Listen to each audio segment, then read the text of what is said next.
Greetings, greetings. The most profound time in my life is found in the Holy Bible. 1 Samuel, the first and the second chapter. And supposedly my son wrote it, along with the writings of other prophets. My son Samuel was the last judge and the first prophet. He became one of Israel's greatest prophets. This is my story. Hannah, a mother at last. There was a certain man from the land of Rephaim, a Zuphite from the hill country of Ephraim, and he was my husband, Elkanah. He was a good man, a good man. He loved God and he feared God, and he also loved his family. He was a good man. My husband also had another wife, and her name was Peninnah. Peninnah gave my husband many children, but I could not. God had closed up my womb. I was barren. And every opportunity Peninnah would get, she would tease me. She would tease me saying, "Oh, I give Elkanah many children and you can't even give one. You're worthless." And this used to make me feel so bad. Even though I took myself through these things, but yet someone in my home just constantly, day after day, year after year, telling me this. I prayed to God, God, please give me a child. God, please, I want a child. I just want to have and to hold and just feel that life within me. But it looked like day by day, it looked like something was just dying on the inside of me. I prayed and I prayed, please, God, please give me a child. But no answer, no answer. I couldn't get any peace at home. I would go to the marketplace. People would talk behind my back. "Oh, there goes Hannah. Elkanah ought to divorce her. She can't have any children." And I could hear them. I could hear them.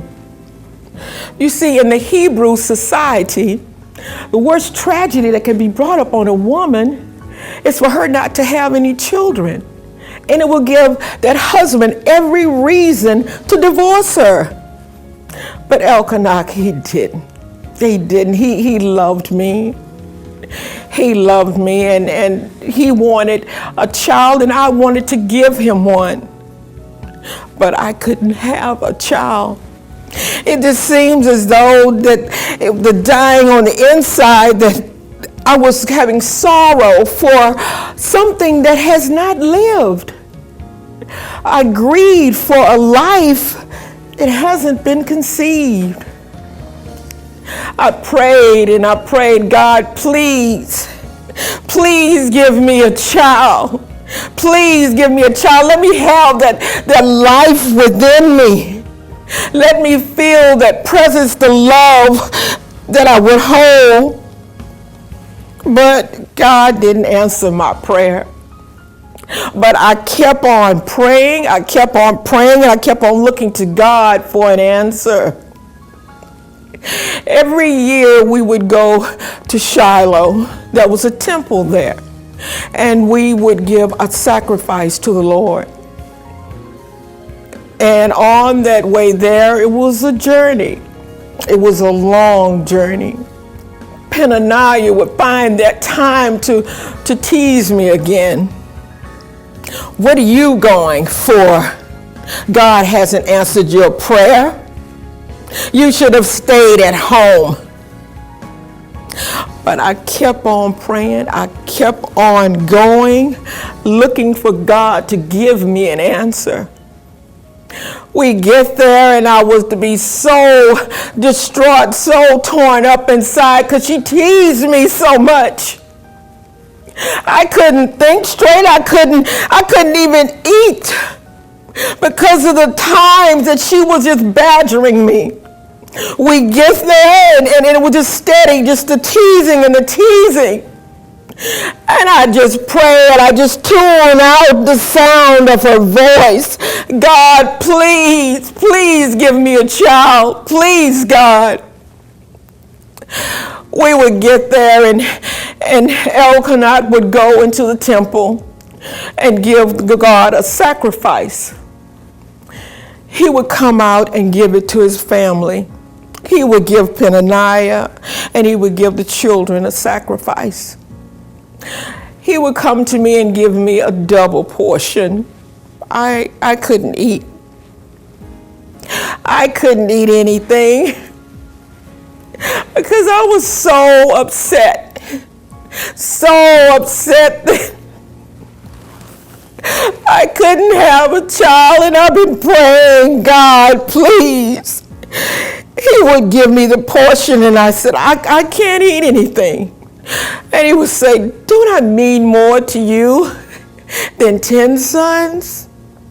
He just didn't understand. Have you wanted anything that was just so important to you? And this was important to me, that I could have a child. I got up and I went into the temple, and Eli, the priest, was sitting there, and I went into the temple and I prayed, God, please give me a child. I won't stop until you bless me, God. Please give me a child. I cried out so much in my heart that no words was coming out of my mouth. God, please, please. God,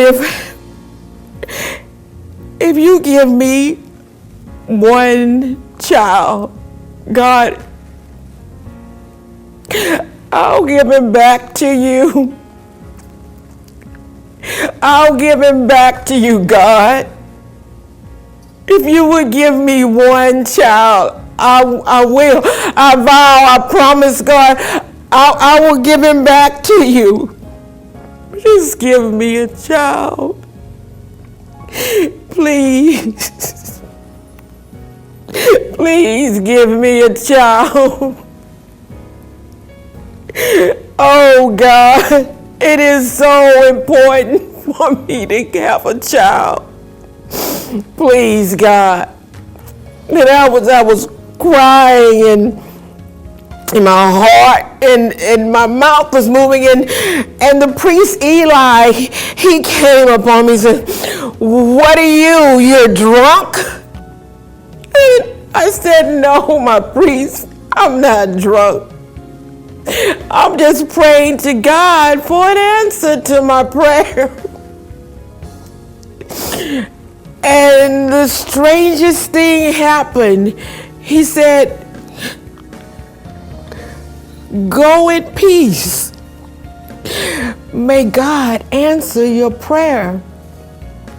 And I got up and I felt better.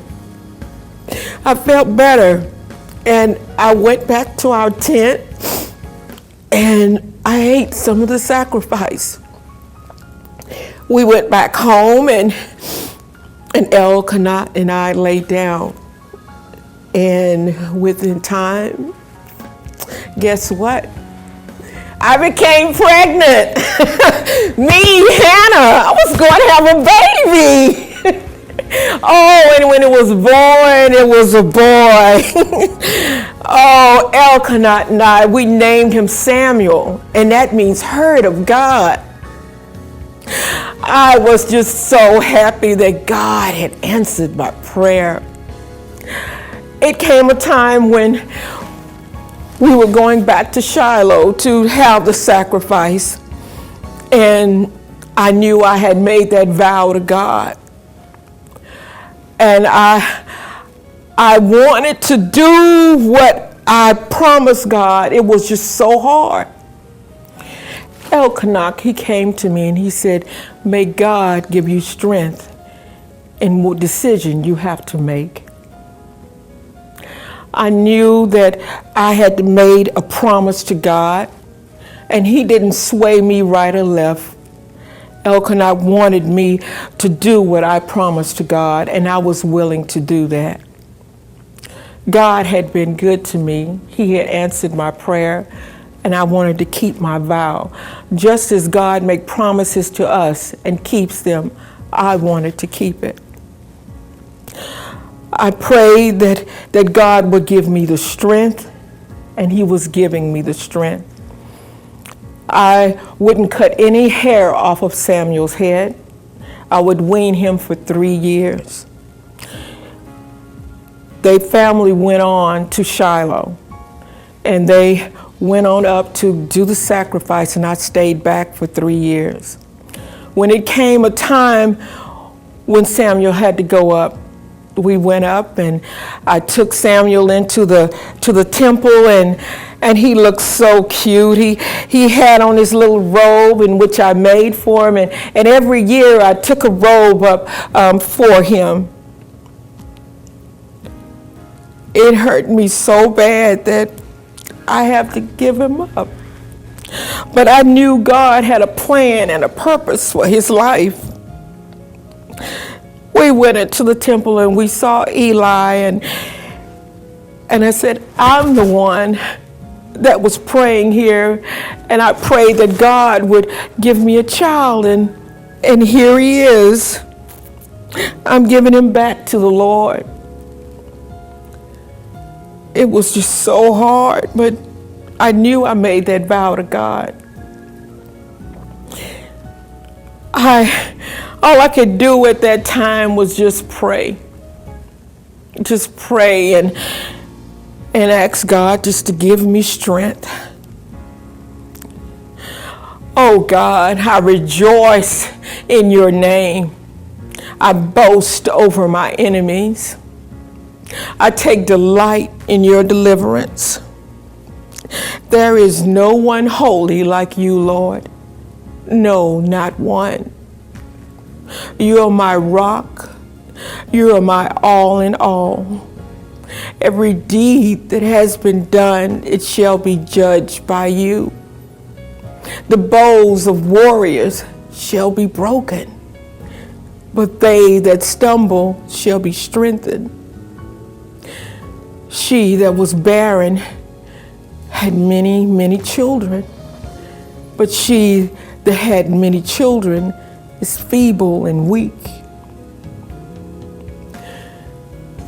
God brings death, and he brings life. He makes the poor rich. He makes the low and lifts them up on high and exalts them on a throne. God watches over me. God guides me. The evil one shall be broken. God shall judge to the end of the earth and exalt his anointed. This was my prayer. As Elkanah and I was turning to leave, Eli said to us, "May you have many children with this wife."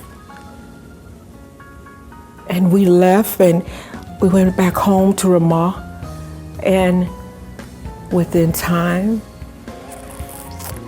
me, Hannah, I had 3 sons and 2 daughters. Me, Hannah. We serve an awesome God. He reigns from heaven above with wisdom, power, and mercy. We serve an awesome God. Oh, let us hope in the Lord. Let us give praise to his holy name. Yea, though I walk through the valley of the shadow of death, I shall fear no evil. For thy rod and thy staff, it shall comfort me. I shall look to the Lord for my help. He shall guide me forevermore. We serve an awesome God. He's great and he's so worthy to be praised. This is my story, Hannah a mother at last.